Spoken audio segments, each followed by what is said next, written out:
Hello everybody, good morning from beautiful Fraser Valley. We got some sun this morning, it's nice. So today I'm just going to give you a quick breakdown on how to change a wheel speed sensor.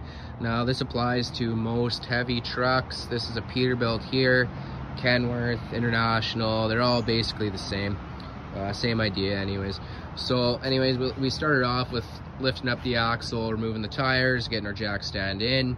You want to make sure your park brake is released before you start this, because it could roll after you have it on the jack if you release it then.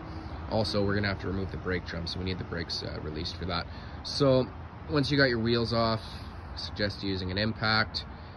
You might have to beat your drum with a hammer in order to get it off, which I had to do. And once you got that all off, you'll have access to the wheel speed sensor here. So I've already had it out, I just put it back in just to demonstrate. So usually they can be stuck in there. I grab a pair of pliers and twist the sensor first to break it free, and then usually I can wiggle it out that way with just a pair of pliers, like such. And then if you have to, a pry bar, just like this. So once you get that sensor out,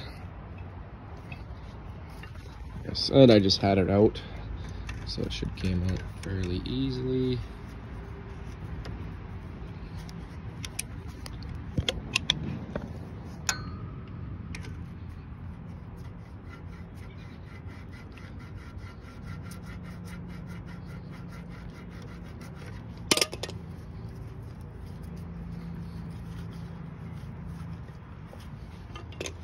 Come on.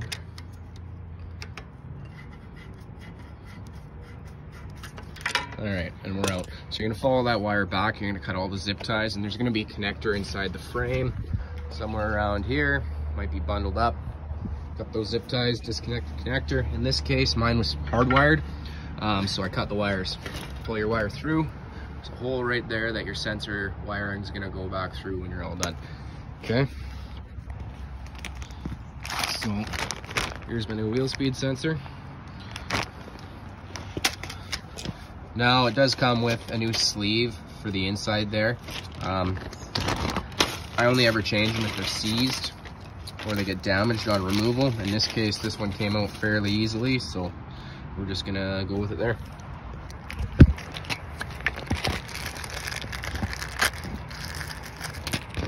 Okay, so it comes with some white grease here. We're gonna poke a hole in it, put some on our sensor. Just put it around as such. Okay. We are going to feed our sensor back in.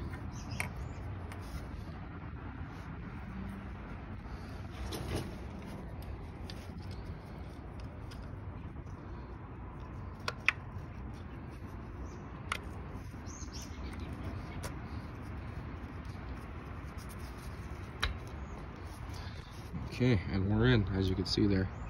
So to set the gap on the sensor, which is very important, if it's too far away, it'll get an erratic reading or no reading at all, and it'll throw a code. So you want to make sure that that sensor is all the way up against that wheel hub, and the tone wheel. Another tip also, take an air blower after you get your sensor out, clean out this tone ring. Kind of see there's notches there, and that's where it actually picks up its signal from. So if that's dirty, then it won't pick up a signal. So when you actually turn the hub, it'll self-set. Okay, just like so.